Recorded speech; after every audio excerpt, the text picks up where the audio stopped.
So dear my student, today we are going to study one of the important topic, that is application of the finite integration. Last week we studied definite integral. हम लोगों ने अभी तक इनडिफाइनेट integration, definite integration ये सब study कर लिया है. सारे मेथड्स हम लोगों को पता है, अच्छी खासी रिवीजन हो चुकी होगी. अब इसके बाद में हम लोग स्टडी करने जा रहे हैं application. Here it is, application of the finite integration.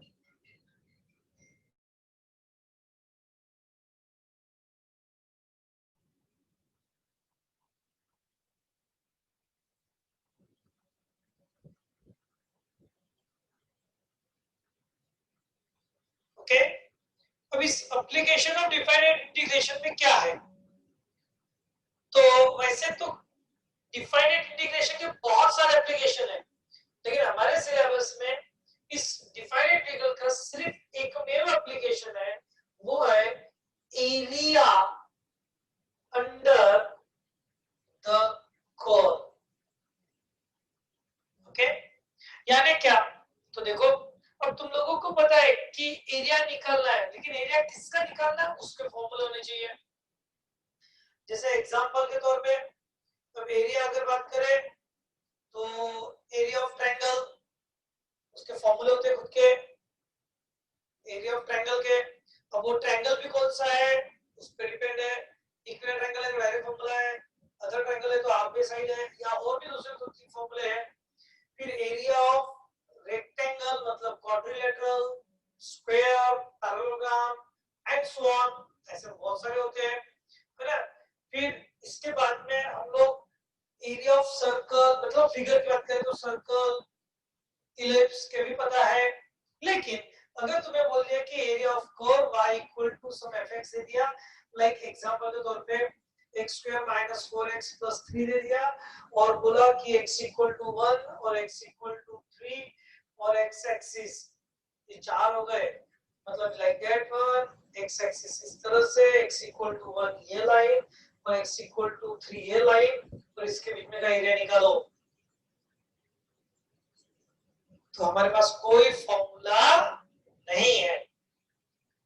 फिर इस केस में क्या करें? तो इस केस में हम लोगों को डिफाइनेट इंटीग्रेशन की हेल्प से ये बाउंडेड एरिया का, बाउंडेड रीजन का क्या निकालना है? एरिया. Is it clear? वो कैसे निकालना? तो इसको अभी फिलहाल विदाउट प्रूफ हमारे पास फॉर्मूला है, वो विदाउट प्रूफ क्या है वो देख लो.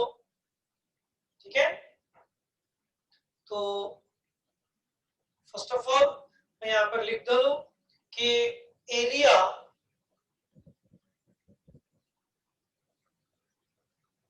Of region bounded by curve.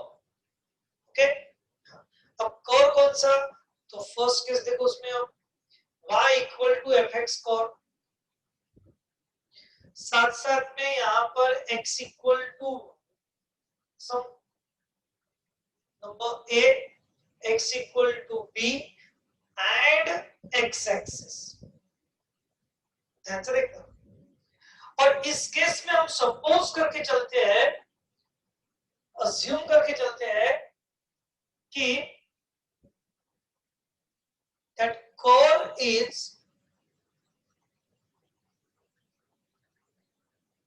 totally lies above the x axis.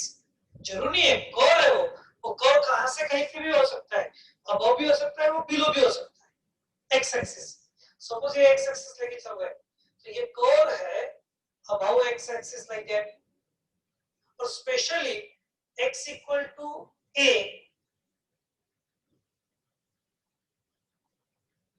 और x इक्वल टू b इन दो लाइंस के, x equal to a, x equal to b, इन दो लाइंस के बीच में, यानी इस रीजन में ये कर्व जो है y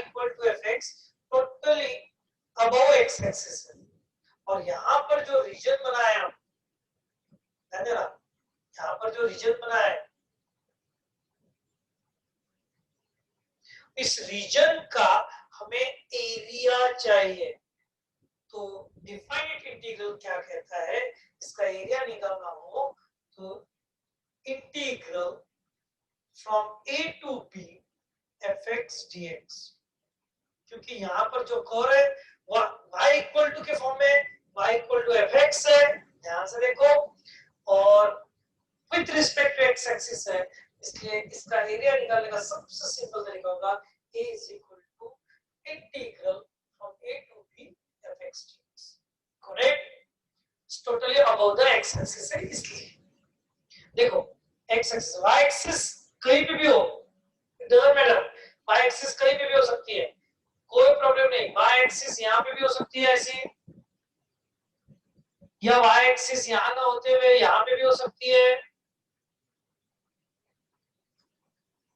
या यहाँ पे ना होते हुए इधर भी हो सकती है, कहीं पर भी हो सकती है y एक्सिस, उससे कोई फर्क नहीं पड़ता फॉर्मूले, लेकिन बस इतना जरूरी है कि ये जो रीजन है totally about the x axis हो, ठीक है।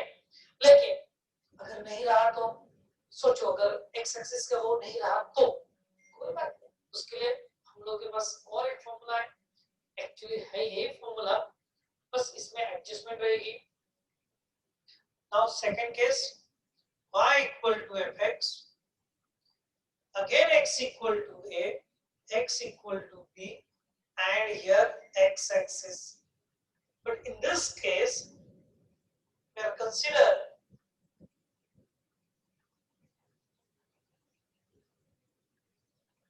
function below the x axis, repeat कर लेते हैं एक बार, like this way, okay, और यहाँ पर इस तरह से कोई कर्व है below the x axis, ये हो गया x axis, now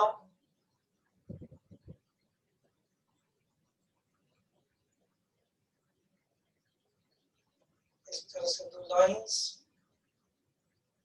okay, here x equal to a, x equal to b, और अब रीजन ये है, now it is totally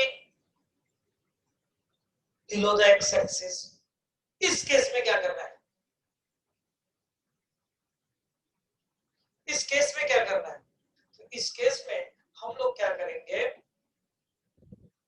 बस वही फॉर्मूला यूज करेंगे, वही फॉर्मूला यूज करेंगे, area is equal to integral a to b fx dx। तो तुम बोलोगे फिर फायदा क्या, दोनों एक साथ में क्यों नहीं लिए, अरे फॉर्मूला वही है, सिर्फ नोट करना है कि यहाँ लेना है हमें मॉड ऑफ, बिकॉज ध्यान देना, मैं एक्सप्लेन कर रहा हूँ, यहाँ पर कोर है y equal to fx, and since यहाँ पर x की वैल्यू a के लिए y की वैल्यू, क्योंकि ये जो पॉइंट होता है, ये पॉइंट होता है a comma f of a, और ये हाइट होती है f ऑफ a, और f of a below the x axis है, देखो ये नीचे आ रहा है f ऑफ a की वैल्यू, इसका मतलब यहाँ पर fx की वैल्यू नेगेटिव तैयार होगी for all x between a to b। ध्यान से सुनो मेरी बात, जब x की वैल्यू a से b के बीच में रहेगी तब y की वैल्यू तुम्हें क्या मिलेगी, निगेटिव मिलेगी, और ये y की वैल्यू निगेटिव मिल रही है तो ऑब्वियसली उनके सब का इंटीग्रल करने के बाद में जब तुम यहाँ पर इंटीग्रल करोगे तब तुम लोगों को यहाँ पर निगेटिव आंसर आएगा, integral a to b fx आएगा, निगेटिव आएगा, जब ये आंसर निगेटिव आएगा तब ध्यान रहे हमें तो एरिया पॉजिटिव होना, करेक्ट, इसलिए लगाएंगे हम लोग बॉन्ड, यू अंडरस्टैंड, क्लियर हुआ, समझ में आया, ओके, रिपीट करो, if region is above the x axis कोई प्रॉब्लम नहीं, integral a to b fx is simple, लेकिन if region is below the x axis, totally below the x axis, then we have to take mod of integral a to b fx dx, okay, clear हो गया तक, come on fast, give me response, clear है,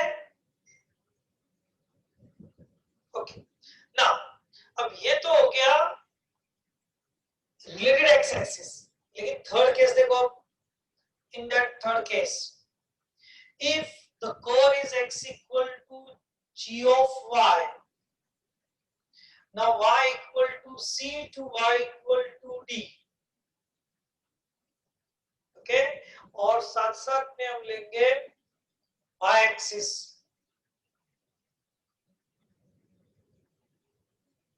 okay,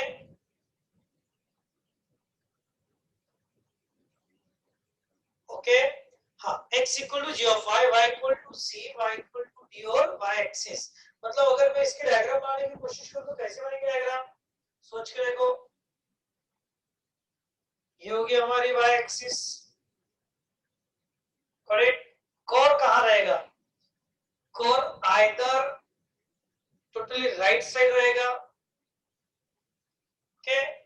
स्कोर का equation है x equal to g of y, ध्यान देना x equal to, y equal to नहीं है, और y इक्वल टू दिया है तो पहले g x इक्वल टू निकाल लेना, understand.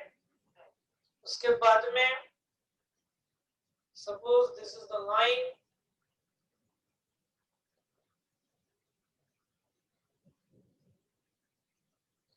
both are y equal to c to y equal to d and the region bounded by this course, तो ये हो जाएगा रीजन। बट गौर से देखो, ये पूरा रीजन जो है वो right side of y axis है, it is a y axis, right side of the y axis है, पूरी तरह से कहा है right side of the y axis. और right side of the y axis है मतलब इसमें x की वैल्यू पॉजिटिव है, y की वैल्यू के लिए यहाँ पे x की वैल्यू क्या आ रही है, राइट साइड में पॉजिटिव आ रही है, इसलिए यहाँ एरिया निकालते वक्त ध्यान दे हम लोग करेंगे इंटीग्रल, यहाँ आएगा x dy, और x की y की वैल्यू कहां से आता है, c टू d, मतलब ये integral c to d g of y dy,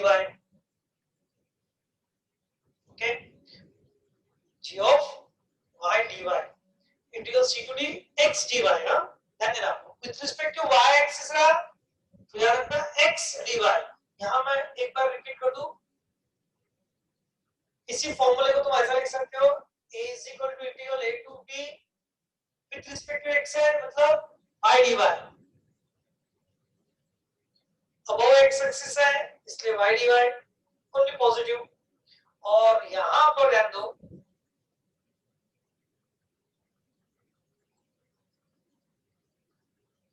हम लोग फिर से वही लेंगे a to b y dx, लेकिन मॉड आएगा क्योंकि y को डेफिसिट है ना। Is it clear, third case समझ में आई, और अगर थर्ड केस समझ में आ गई होगी तो फोर्थ केस समझना बहुत बहुत बहुत आसान है, कुछ लोगों को तो ध्यान में आ भी गया होगा।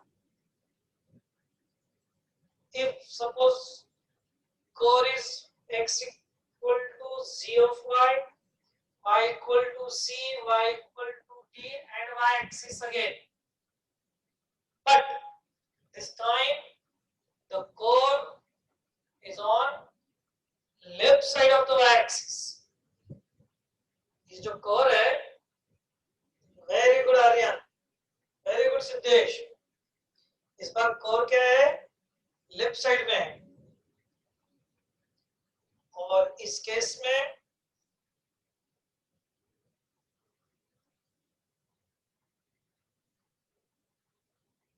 ओके, ये हो गया y equal to c, y equal to d, और ये हो गया x equal to g of y, और ये थी हमारी y एक्सिस, बड़ा ऑब्वियस है यहाँ पर।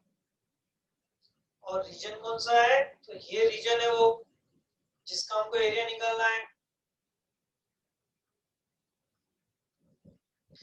तो ऑब्वियसली यहाँ पर x की वैल्यू निगेटिव आएंगी फॉर एवरी y, इसलिए यहां पर एरिया निकालते वक्त हमें किस बात का ध्यान देना है, area is equal to area of region is equal to C to D x dy, लेकिन निगेटिव आएगा आंसर इसलिए लगेगा मॉड। वेरी गुड तरह तन्मयी है ना, समृद्धि, वेरी गुड। मतलब ये area is equal to mod of integral C to D g of y dy। बोलो क्लियर हो गया तक? कोई डाउट? चारों के समझ में आई? फिर से area of region bounded by curve. Which curve? The y equal to fx, which is totally above the x-axis between a to b. Okay?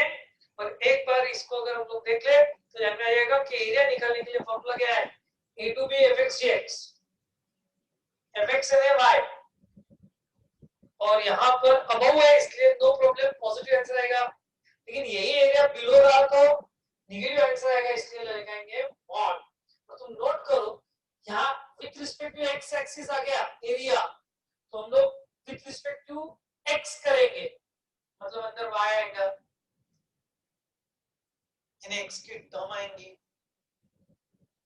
Okay हाँ, और उसके बाद में यहाँ पर थर्ड केस में देखो, अगर y एक्सिस से रिलेटेड आया एरिया, हमें रीजन जो है वो with respect to y axis पे आ रहा है। अब यहाँ पर x एक्सिस कहीं पे भी हो सकती है, we don't know about the x axis यहाँ पे भी हो सकती है ऐसी, x एक्सिस यहाँ पे भी हो सकती है ऐसी, पता नहीं कहाँ है वो। ओके किधर भी रहे कोई फर्क नहीं करता उससे, लेकिन ये रीजन कहाँ चिपका हुआ है पूरी तरह से y एक्सिस को, तो इंटीग्रल कहाँ से कहाँ तक लेंगे? x dy, मतलब विद रिस्पेक्ट टू y लेंगे from c to d, y की वैल्यू c से d तक जा रही है। ओके और फोर्थ केस में यही सारा सेम, जब region left of the y axis हो, मतलब यहाँ पे x की वैल्यू नेगेटिव आ रही है इसलिए लगा दो मॉड, ठीक है ना? ओके लेकिन ये सब करते करते तुम्हारे एक ध्यान में आया होगा, जरूरी थोड़ी है कि curve always above x axis हो, बिलो एक्स एक्सिस भी तो हो सकता है उसी रीजन में। बिल्कुल सही है, उसी रीजन में it may be possible. Number fifth case, y equal to fx, x equal to a, x equal to b and x axis, but in this case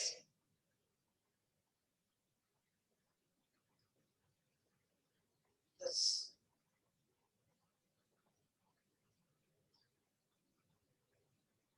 some portion of x region is above and some portion of the curve below the x-axis। जैसे ये example तुमको समझ में आ जाएगा, ये हो गया x equal to a, ये हो गया x एक्सिस, ये हो गया x equal to b। Okay और हमें रीजन निकालना है, गौर से देखो,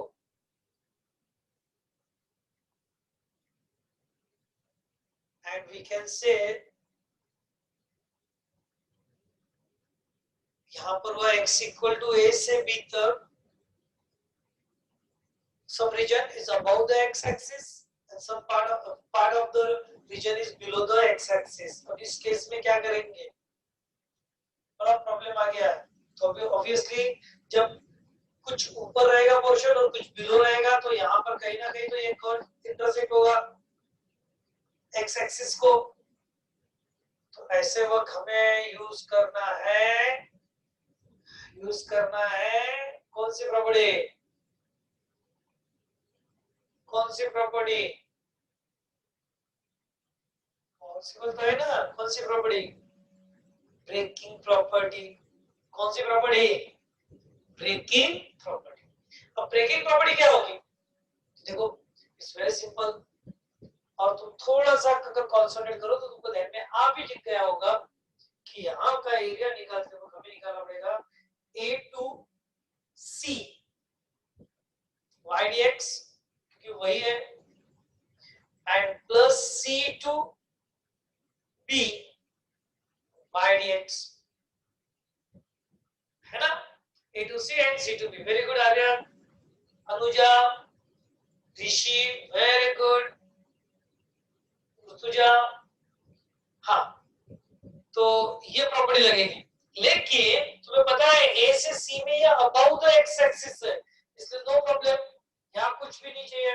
लेकिन सी से बी में ये बिलो द एक्स एक्सिस है, और हमने अभी अभी थोड़ी देर पहले सेकंड नंबर के केस में देखा था, इसलिए लगेगा mod of a to c y d x plus c to b y d x. लेकिन इस केस में क्या करेंगे हम लोग, सेकंड को लगा देंगे मॉड, करेक्ट।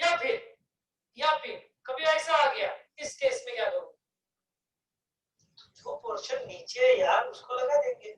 इस केस में देखो x इक्वल टू ए सी और x इक्वल टू बी है, तो इस केस में क्या होगा, area is equal to a to c y d x and c to b y d x. तो इस केस में फर्स्ट इंटीग्रल को मॉड लगेगा, क्योंकि वो first portion below the x axis है, इसीलिए हम लोगों को डायग्राम निकाल लेना चाहिए। इस चैप्टर में सबसे इंपॉर्टेंट है तुम्हें डायग्राम निकालते हैं, और अगर तुमने प्रॉपर डायग्राम नहीं निकाली, मैं एग्जैक्ट डायग्राम नहीं बोल रहा हूँ, प्रॉपर बोल रहा हूँ, प्रॉपर डायग्राम नहीं निकाली, तो तुमको ये चैप्टर में के एग्जांपल्स बहुत डिफिकल्ट लगेंगे और तुमको लर्न करने पड़ेंगे। अगर तुमको अच्छे से समझना है तो इसका मतलब तुमको डायग्राम निकाल लेना चाहिए। अब डायग्राम किसके निकाल लेना चाहिए, तो कोर की डायग्राम निकाल लीजिए। फिर ये कोर कौन से रहेंगे, ये y equal to fx curve निकलता रहना चाहिए। फिर ये y equal to fx curve कौन रहेगा, कुछ नहीं खास, वो एक तो लाइन रहेगी, सर्कल रहेगा, पैराबोला रहेगा, इलिप्स रहेगा या हाइपरबोला रहेगा, या इन जनरल थोड़ा कोर रहेगा। तो प्रिडिक्ट कर सकते हैं हम लोग वो कोर कैसे कैसे जाएगा, ये सारा पॉसिबल है। बस तुम लोगों को थोड़ा सा उस फंक्शन यानी उस कोर को पहचानना है कि वो है कौन। एक बार अगर तुमने वो पहचान लिया तो काफी काफी इजी हो जाएगा, ठीक है ना। तो अब जैसे ये फिफ्थ केस है कि some portion of the region is above the x axis and other the below, उसी तरह से y axis के साथ नहीं हो सकता क्या।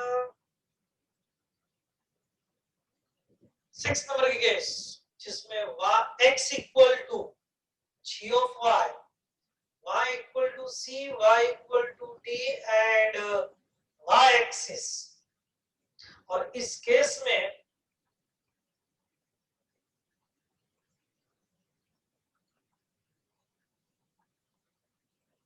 ऐसा हो गया सपोज, तो अब कैसे करें हम लोग,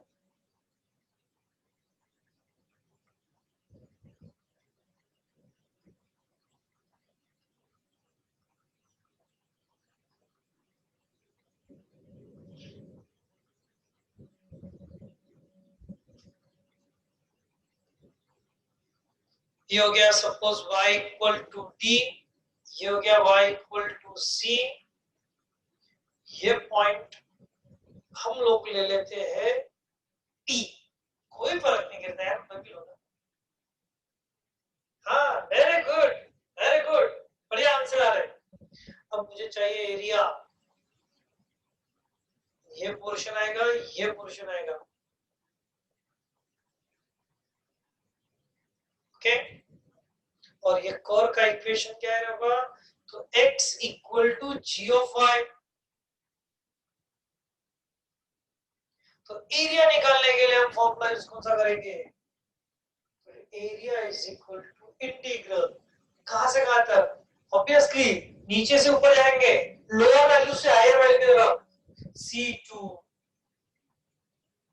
p and plus p2 d, obviously x dy, क्योंकि विद रिस्पेक्ट टू y चल रहा है, तो x dy। हाँ, लेकिन c से p के बीच में का जो पोर्शन है वो left of the y axis है, वाई एक्सिस, इसलिए इस केस में हमें मॉड लगाना चाहिए, और मॉड लगेगा किसको? फर्स्ट इंटीग्रल को। Do you understand? क्लियर हो गया? सो ऑल 6 केसेस क्लियर हो गई। एक बार देख लो। We are studying here area of region bounded by curve in the topic application of definite integration. Definite integration के एप्लीकेशन हम लोग देख रहे हैं। इसमें हमारे सिलेबस में सिर्फ एक ही एप्लीकेशन है, वो है area of region bounded bye curves. अब कर्व कौन सी है? तो यहाँ पे 4 कर्व है, जिसमें से 3 लाइंस होती है, x equal to a, x equal to b and x equal to x axis suppose, मतलब y इक्वल टू 0, क्योंकि ये लाइन मतलब ध्यान दो, it is nothing but y equal to 0, x axis है। ये तीनों लाइन हो गई, और एक कर्व है y इक्वल टू fx। अगर इसका डायग्राम देखिए तो x एक्सिस के अबव है, तो इसका एरिया निकालने का फॉर्मूला। अगर ये totally below the x axis है तो इसका एरिया निकालने का फॉर्मूला। जस्ट मॉड लगा दो, बाकी कुछ नहीं। इसी तरह से थर्ड केस, जिसमें हमारे पास 3 लाइंस कौन सी है? y equal to c, y equal to d, y axis, मतलब इक्वेशन अगर लूं तो x इक्वल टू 0 एंड एक और है x equal to g of y, और उसके डायग्राम निकाले और पता चला कि ये पूरा राइट साइड आपका y एक्सिस है। तो it's simple, c to d g of y dy मतलब x dy। और अगर ये लेफ्ट ऑफ है तो फिर मॉड, इसके से बताया मैंने क्यों।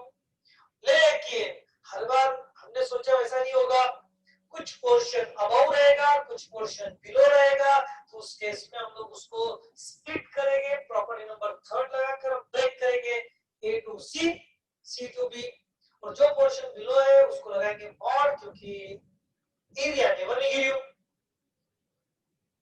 जो भी पोर्शन बिलो है दोनों केसेस में देखिए मैंने, और अगर y एक्सिस के बारे में है तो ऐसा ही होगा। हाँ, लेकिन और एक लास्ट केस है नंबर 7, और वो लास्ट केस ध्यान दो। सपोज 7 केस, हमें एरिया बिटवीन 2 कर्व्स होना।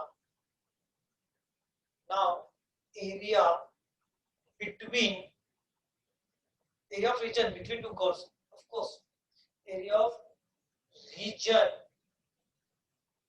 बिटवीन 2 कर्व्स, और वो कर्व देखो y1 equal to f1x and y2 equal to f2x।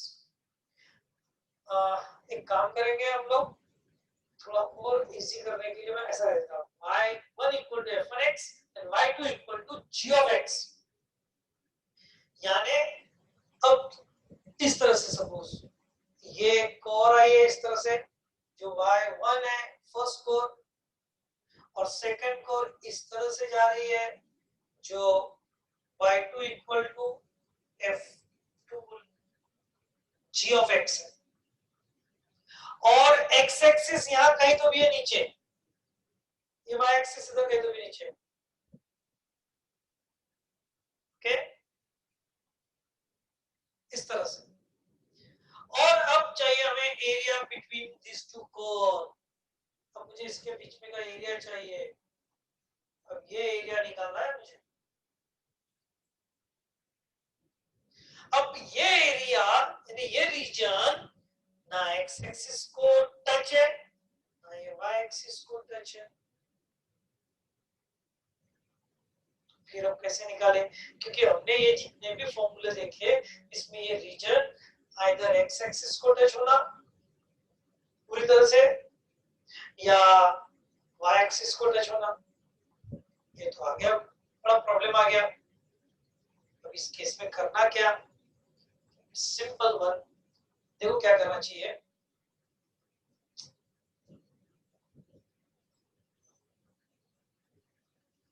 हाँ देखो, फॉर्मूला बना के दिखा दो। हम लोग क्या करेंगे, ये जो पॉइंट ऑफ इंटरसेक्शन है उसको ढूंढेंगे। Okay, we'll find the point of intersection. Suppose A and B are the point of intersection. और इस A के कोऑर्डिनेट अगर समझो A comma f of A है, वो g of A भी हो सकता है, मतलब A f of A और A g of A दोनों भी पॉसिबल है, क्योंकि यहाँ पर दोनों को इंटरसेक्ट हो रही है। और ये जो B पॉइंट है उसके coordinate suppose B comma f of B, या फिर कोई इसे B comma g of B भी कह सकता है, वन एंड द सेम, क्योंकि इस केस में यानी इस पॉइंट पर g of A और B of f of A दोनों सेम है। तो हम लोग क्या करेंगे, सो सिंपल वन, तुम लोग थोड़ा सा नोट करना तो तुमको ध्यान में आएगा। मैं कलर से दिखाता हूँ। पहले मैं ये एरिया कवर करूंगा,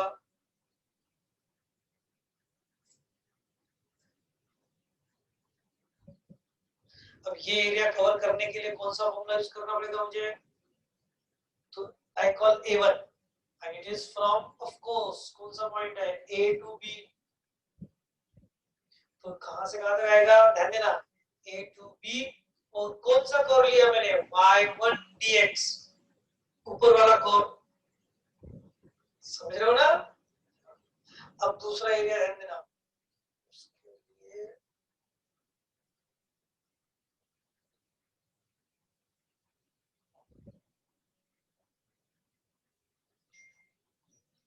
ये देखो ये पोर्शन कवर करूंगा, मतलब y2 कवर ने कवर किया हुआ, तो ऐसे केस में मैं A2 तैयार करूंगा। A2 is from A to B y2 dx। अब तुम लोगों को कलर से समझ में आ गया होगा कि ग्रीन कलर जो है वो एरिया होगा A1, ये इतना बड़ा पूरा एरिया A1 एरिया, करेक्ट, ये रीजन का। और ये जो पिंक कलर है वो A2, तो रिक्वायर्ड एरिया ये जो ब्लू है वो रिक्वायर्ड एरिया यानी क्या, यानी if we want A, colour पे समझो, तो हमें क्या करना पड़ेगा, दैट A1 माइनस A2।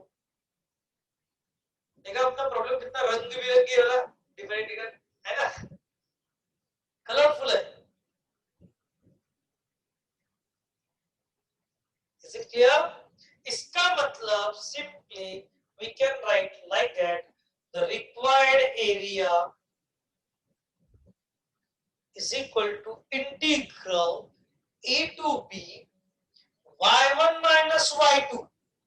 अब मैंने y1 minus y2 के लिया, तो इट्स वेरी सिंपल, दोनों में देखो वेरिएबल x है, सेम वेरिएबल, दोनों में कौन से देखो लिमिट्स सेम है, इसलिए वी कैन कंबाइन देम, एक साथ ले सकते हैं, और A to B y1 minus y2 dx ले सकते हैं। इसी का मतलब क्या, इंटीग्रल A to B, पहले आएगा अपर कोर, और जरा गौर से देखो अपर कोर कौन है fx, और बिलो कोर कौन है gx, तो fx माइनस gx।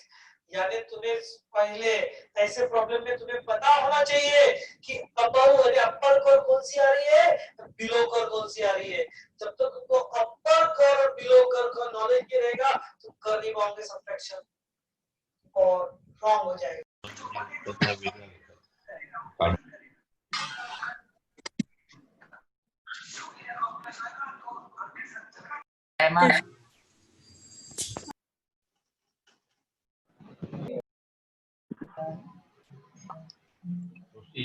केमिकल बहुत बढ़िया, तुम लोग टीवी देखते देखते क्लास कर रहे हो, ऐसे से तो तुमको बहुत अच्छे से समझ जाएगा मैथमेटिक्स, है ना। तो मेरे प्यारे बच्चों अच्छे से ले लो रे, सीरियसली ले लो रे। तुमको ऐसा लग रहा होगा कि अपनी एग्जाम बहुत दूर है, जैसे इस साल कोविड की वजह से जेई की एग्जाम सितंबर मंथ में हुई है, लेकिन जरूरी नहीं है, अगले साल भी ऐसे ही होगा। हो सकता है अगले साल तुम्हारी एग्जाम राइट टाइम पे होगी और साथ साथ में तुम्हारी बोर्ड एग्जाम भी राइट टाइम पे रहेगी राइट टाइम पे, है ना? क्योंकि तुम लोग ऐसा नहीं बोल सकते कि हमारा सिलेबस नहीं हुआ था, क्योंकि ऑलरेडी तुम्हारा 25% सिलेबस कम कर चुके हैं वो। जब 25% सिलेबस कम कर चुके हैं, इसका मतलब तुम लोगों को जितना पोर्शन तुम्हारा हुआ नहीं था या तुमको समय नहीं मिला था उतना उन्होंने कम कर दिया है, और इसके वजह से एग्जाम राइट टाइम पे होगी। सीरियसली, बहुत सीरियसली पढ़ो, अच्छे से करो, जैसे तुम लोग क्लास में पढ़ते थे, जैसे तुम लोग क्लास के लिए करते थे उतना ही अच्छे से पढ़ो, नहीं तो बहुत मुश्किल हो जाएगी तुम्हें बाद में। सांप जाने के बाद में लाठी पटकने से कुछ नहीं होता, या और एक दूसरी कहावत है कि टाइम पर कुआं खोदने से कुछ नहीं होता। ये दोनों कहावतें यहाँ पर बिल्कुल फिट बैठती है, ध्यान देना। मैथमेटिक्स है, मैथमेटिक्स बोलने से अच्छा 12th स्टैंडर्ड है, 12th स्टैंडर्ड में ऐसा नहीं हो सकता कि तुम लोग टाइम पर पढ़ लो और जम जाएगा। मैथमेटिक्स तो बिल्कुल ही नहीं होता। बाकी सब्जेक्ट का ज्यादा नहीं तुमको पता है, बाकी सब्जेक्ट का है ना? हाँ, तो इसलिए सीरियसली लो, जब भी पढ़ाई करने बैठो तो बिल्कुल एटमॉस्फेयर ऐसा रखो कि जैसे तुम लोग क्लास में बैठे हो, या फिर तुम लोग बिल्कुल स्टडी के लिए पेपर एग्जाम मतलब पेपर देने के लिए एग्जाम हॉल में जैसे बैठते हो वैसे बैठो, या तुम बोर्ड के एग्जाम कैसे प्रिपेयर करते हो वैसे प्रिपेयर करो, तो ये सब जमेगा। ओके, मैं मेरी तरफ से बेस्ट ऑफ बेस्ट देने की कोशिश कर रहा हूं, तुम इसमें से कितना अच्छा ले सकते हो लो और बेस्ट करो, ठीक है? हाँ, तो ये थी लास्ट कंडीशन।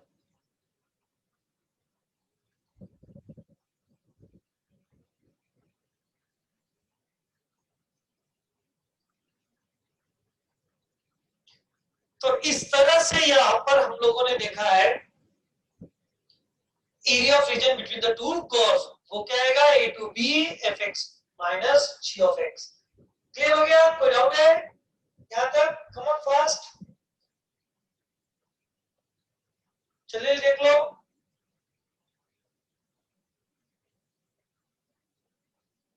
किसी को अगर स्क्रीनशॉट्स निकालने हैं तो निकाल लो। केस 1 केस 2 तुम्हारे सामने है, फिर केस 3 एंड 4,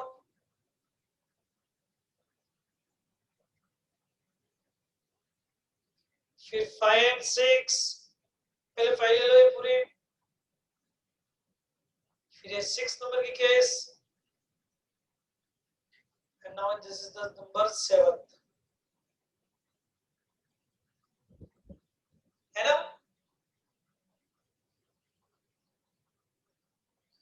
तो चलो एक्सरसाइज देखते हैं, और ध्यान देना ये जो टॉपिक है ये मोस्ट इंपोर्टेंट टॉपिक है। बोर्ड एग्जाम में इस पर एग्जांपल आएगा कि नहीं आएगा ये डाउटफुल हो सकता है जरूर, लेकिन सीटी में जेई में 101% इस पर एक एग्जांपल रहेगा, बिकॉज इट इज एप्लीकेशन वाला है। ध्यान देना, इस साल बोर्ड एग्जाम में नहीं आया था, लेकिन अगले साल आएगा, पक्का आएगा। ओके, ठीक है ना? चलो आगे बढ़ते हैं। एक्सरसाइज नंबर 5.1, एक कुल 3 एक्सरसाइज है इस चैप्टर में, एक ही एक्सरसाइज है 5.1। इसका क्वेश्चन नंबर 1,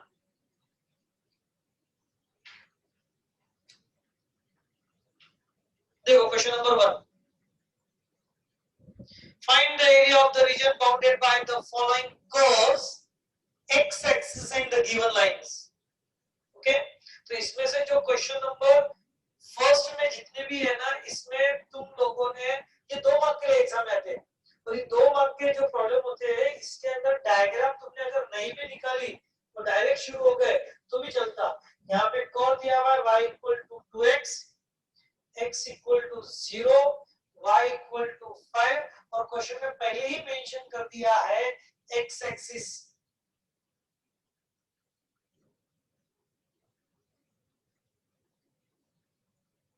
क्वेश्चन में देखो पहले ही मेंशन कर दिया है एक्स एक्सिस। ओके, अब अगर तुम लोग स्टडी करना ही चाहते हो कि भाई ये एग्जैक्टली डायग्राम कैसे रहेगी, तो स्टडी कर सकते हैं हम लोग, करना भी चाहिए, बड़ा इंटरेस्टिंग पार्ट है। देखो एक्स एक्सिस तो है यहाँ पर, तो बिल्कुल एक्स एक्सिस ऐसी रहेगी, ये आदत डाल लो, बहुत अच्छी रहेगी। एक्स इक्वल टू 0 पहचान देगा, x equal to 0, x equal to 0 यानी कौन,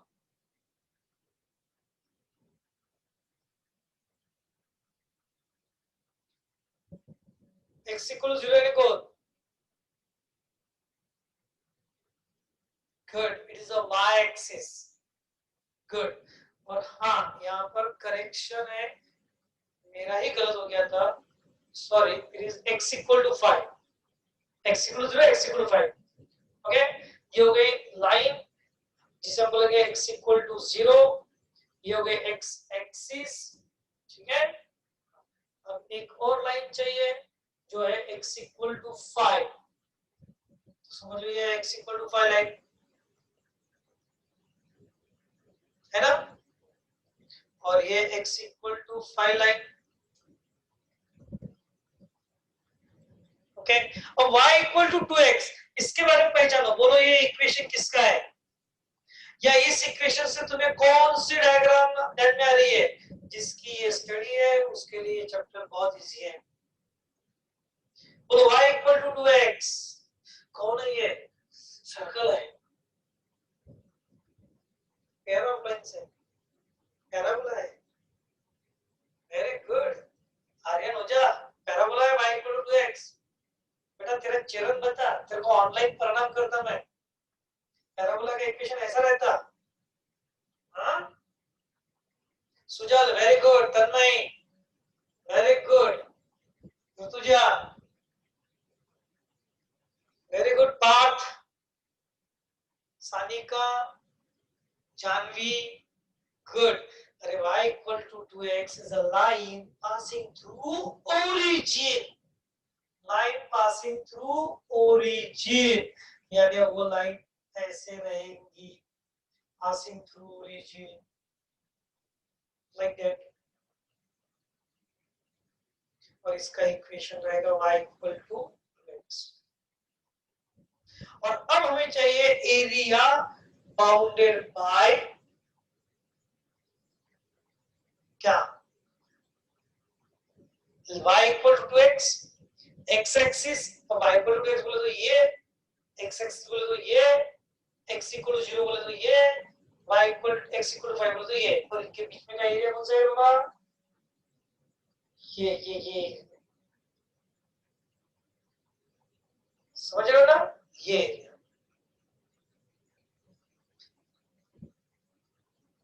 करेक्ट, समझे क्या। और इसके लिए अभी देखो डायग्राम में से तो बहुत इजी हो गया, इट्स टू मच इजी, लेकिन बाय यूजिंग इंटीग्रेशन करना है, इसलिए अब इसके लिए क्या लिखेंगे, the required area capital A is equal to, required area capital A is equal to क्या लेंगे, इंटीग्रल y dx, और बोलो इंटीग्रल के लिमिट्स कहां से कहां तक लेंगे, तो देखो ये जो एरिया है वो कहां से निकला, एक्स एक्सिस के अलावा 0 से लेकर 5 तक गया, इसलिए लिमिट्स लेंगे 0 से 5। सभी लोग ध्यान दो, बाद में डिफिकल्टी बढ़ती जाएगी, अभी एकदम इजी है, बहुत इजी है, इससे इजी एग्जांपल इस चैप्टर में है ही नहीं, सबसे इजी एग्जांपल है। तुम लोग अगर बिना डायग्राम के भी कर सकते हो, कोई जरूरी नहीं है ये डायग्राम निकालना, तुमने अगर बिना डायग्राम के भी किया तो भी चलता,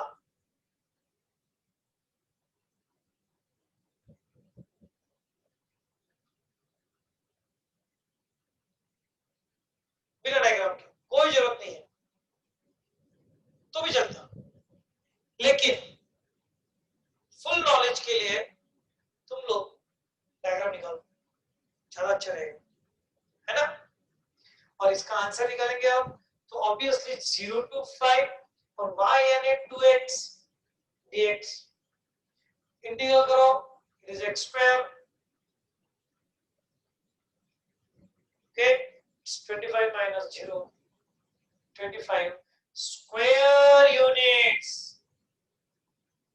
हमने देखा है 95 पे अटकने वाले, 97 पे अटकने वाले, 99 पे अटकने वाले स्टूडेंट्स के मार्क्स करते हुए, और वो है ये करेक्ट यूनिट जरूरी है। बोलो क्लियर हो गया? सो इतना सिंपल सा एग्जांपल था ये। अब नेक्स्ट एग्जांपल देखो, question number, next example,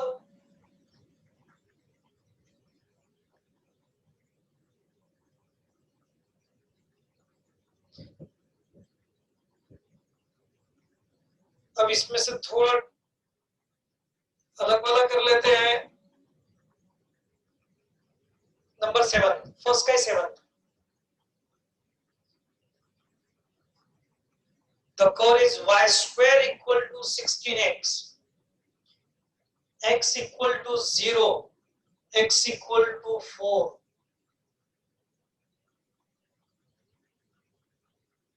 and ऊपर ऑलरेडी दिया हुआ है x एक्सिस, ये भी याद रखना, ऑलरेडी बोला हुआ है x axis, the following curves x axis. तो अब ये एग्जांपल को सॉल्व कैसे करेंगे? अगेन मैं कहता हूं कि कोई जरूरत नहीं है डायग्राम निकालने की। Required area A is equal to, कहां से कहां तक?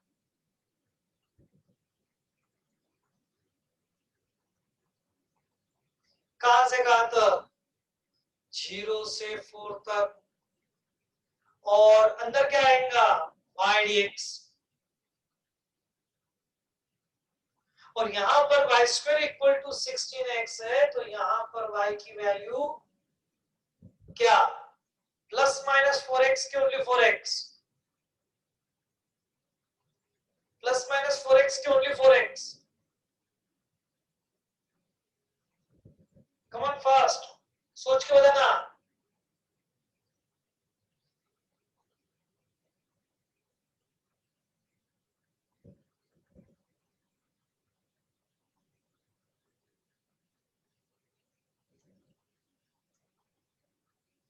प्लस माइनस 4 रूट एक्स और ओनली पॉजिटिव,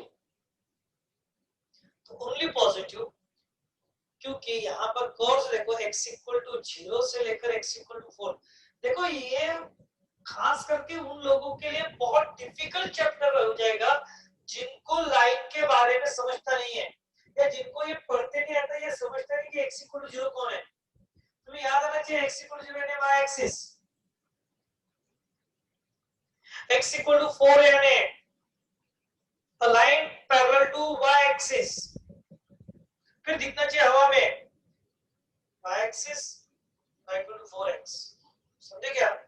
हाँ, और y square equal to 14x। आपण यांना पाहिलत का? आपण यांना ओळखत का? कोण आहे ये? गुड गुड समृद्धी सिद्धेश, सारा Atharva, it is a parabola. Parabola लेकिन किधर से बोला? तो किधर ओपन हुआ? किधर ओपन हुआ? मतलब वो कहाँ है वो भी बताना चाहिए। ओके, इसलिए पॉजिटिव आएगा। यानी अगर डायरेक्टली लेना है, 2 मार्क का एग्जांपल आ रहा है, तो हम लोग डायरेक्ट लिखेंगे इज अ 4x dx, तो इसको सॉल्व कर लो। और तुम्हें डायग्रामेटिकली समझना है तो फिर डायग्रामेटिकली इस तरह से आता है भाई, it is a y axis, we are considering this as a x axis, है ना?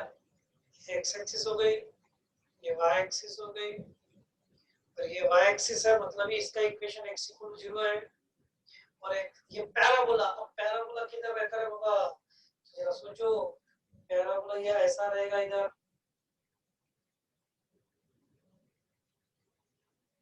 याद है ना? और x equal to 4 line, x equal to 4 line कहाँ रहेगी? x इक्वल टू 4 लाइन ये ऐसी रहेगी,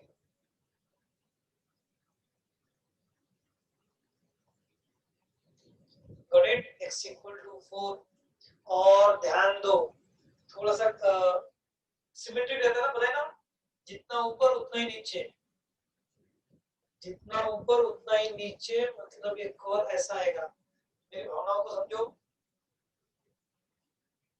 और ये कर्व हो गया y square equal to 16x, positive x axis की तरफ ऊपर होने वाला। अथर्व पांडरेकर बेटा ध्यान देना, y square equal to 16x। अभी से रिवीजन कर लो। हाँ, इस चैप्टर में तुम लोगों को बहुत जरूरी है कि ये सारे डायग्राम्स निकलते आनी चाहिए। और डायग्राम तभी निकलते हैं कि जब तुम कर्व को पहचानो। इसलिए तुम लोगों के पास मैंने लिया था parabola, ellipse, hyperbola, conic section लिया था, तो कोनिक सेक्शन का नॉलेज लगा लो, रिवीजन कर लो। y square equal to 16x, okay. और अब मुझे एरिया चाहिए, रीजन चाहिए, बट वो रीजन कौन सा रहेगा? तो देखो रीजन रहेगा ये रीजन,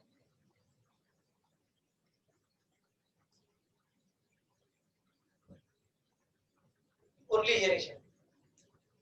और ये कहां से कहां तक है? ये है 0 से लेकर 4 तक। और किसने बाउंड किया है? y square equal to 16x। Is it clear? और हाँ, अब देखो यहां पर y की वैल्यू पॉजिटिव जाएगी, करेक्ट, फर्स्ट क्वाड्रेंट में आ रहा है, इसलिए y की वैल्यू पॉजिटिव आ रही है, इसलिए मैंने बोला यहाँ पे y पॉजिटिव दो। और 2 मार्क का एग्जांपल इसलिए डायरेक्ट कर रहे हैं। बोलो फाइनल आंसर क्या आएगा इसका? तो 4 टाइम्स रूट x का integral x raise to power 3/2 by 3/2, 0 to 4, और ये हो जाएगा 4 into 2 by 3 in the bracket 4 raised to power 3/2 minus 0, it's 8 by 3 in the bracket 4 का स्क्वायर, तो ये बताओ बच्चे 4 raised to power 3/2 का मतलब 2 का स्क्वायर के पावर में 3/2 यानी 8, 2 2 कैंसिल, ये हो गया 8 minus 0, फाइनल आएगा 64 by 3 square units, that is the area.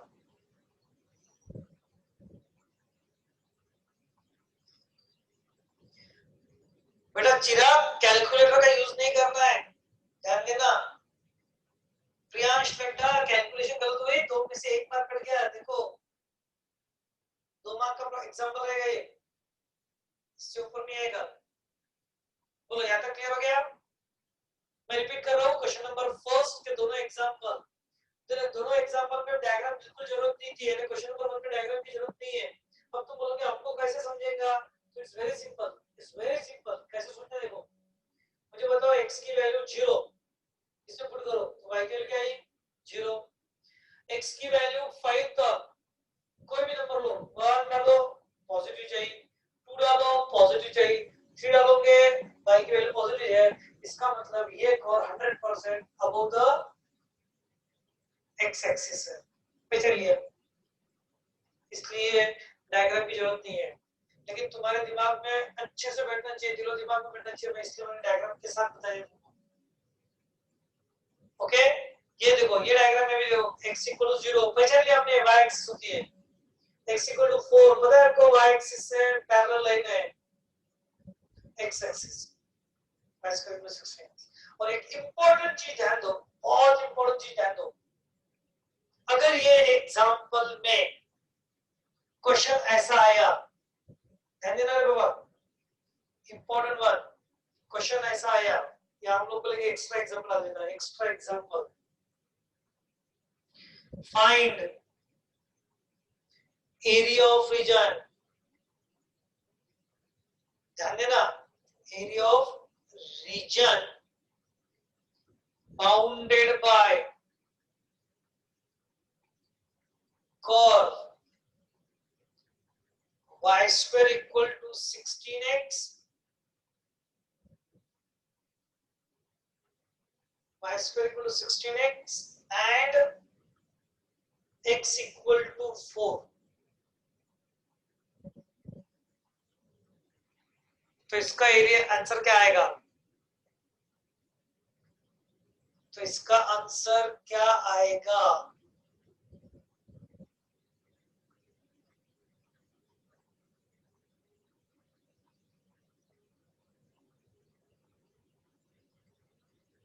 इसका आंसर क्या आएगा? ध्यान दो। अब देखो y square equal to 16x है और x इक्वल टू 4 दिया। इन्होंने बीच में का x एक्सिस बढ़ा दिया और x इक्वल टू 0 बढ़ा दिया। तो सेम नहीं आएगा समृद्धि, जानवी, ध्यान देना। इस केस में तुम्हें सिर्फ और सिर्फ अबाउ नहीं, बिलो के बारे में भी सोचना है। क्योंकि उन्होंने क्या बोला? उन्होंने बोला ये कौन और ये लाइन, समझे क्या?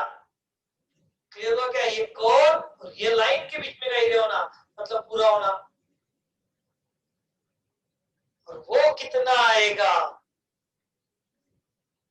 तो वो हो जाएगा इस तरह से, area is equal to 2 times. लगे तो एक काम करते हैं, अब इसको ये पॉइंट ओ कर देता, ये पॉइंट ए, ये B. Area is equal to 2 times area of region O A B O. मतलब ये रीजन देखो, इसको रीड कैसे करना? ओ से लेकर ए तक, ओ से लेकर ए तक, फिर बी तक, फिर बी से ओ तक, इसके बीच में का एरिया। और इसका डबल। और डबल क्यों? क्योंकि हमें पता है कि ये सिमेट्रिक होता है। We know that about y square equal to 16x। तो ये हो गया नंबर 2 टाइम्स। Now 0 to 4 और y dx। और y की वैल्यू तो हमने अभी भी निकाली थी, it is 4 times x, it is 2 times 4 times x is to power 3 by 2 by 3 by 2, 0 to 4। Calculation करने के बाद में इसका आंसर आएगा 128 by 3 स्क्वायर यूनिट्स। ध्यान देना कैसे चेंज हुआ, समझा क्या? कैसा चेंज हुआ समझा क्या? इस तरह से चेंज हुआ।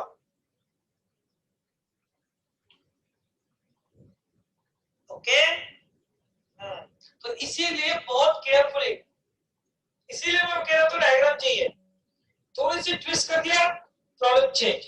और देखो इसी में ट्विस्ट करता हूं मैं और नया प्रॉब्लम बन जाता। इस x इक्वल टू 4 की जगह लिख रहा हूं इट्स LR। LR का मतलब समझे क्या? Latus rectum. और y square equal to 16x का latus rectum x equal to 4 ही होता है। याद है ना? वो मणिरत्नम का भाई लेटस रेक्टम। और लेटस रेक्टम का formula, latus rectum of y square equal to 16x या फॉर्मूला बोलो 4ax, ये होता है x इक्वल टू a। तो उसी तरह से यहाँ पर अगर समझ लो कर्व का इक्वेशन ले लिया मैंने y square equal to 16x, तो वो हो जाएगा x इक्वल टू 4, क्योंकि a की वैल्यू 4 है यहाँ। मतलब ही ये हो गया। यानी देखो एक ही एग्जांपल ऐसा दो या ऐसा दो सेम है। और क्वेश्चन नंबर सेकंड का फर्स्ट एग्जांपल यही है तुम्हारा, देख लो।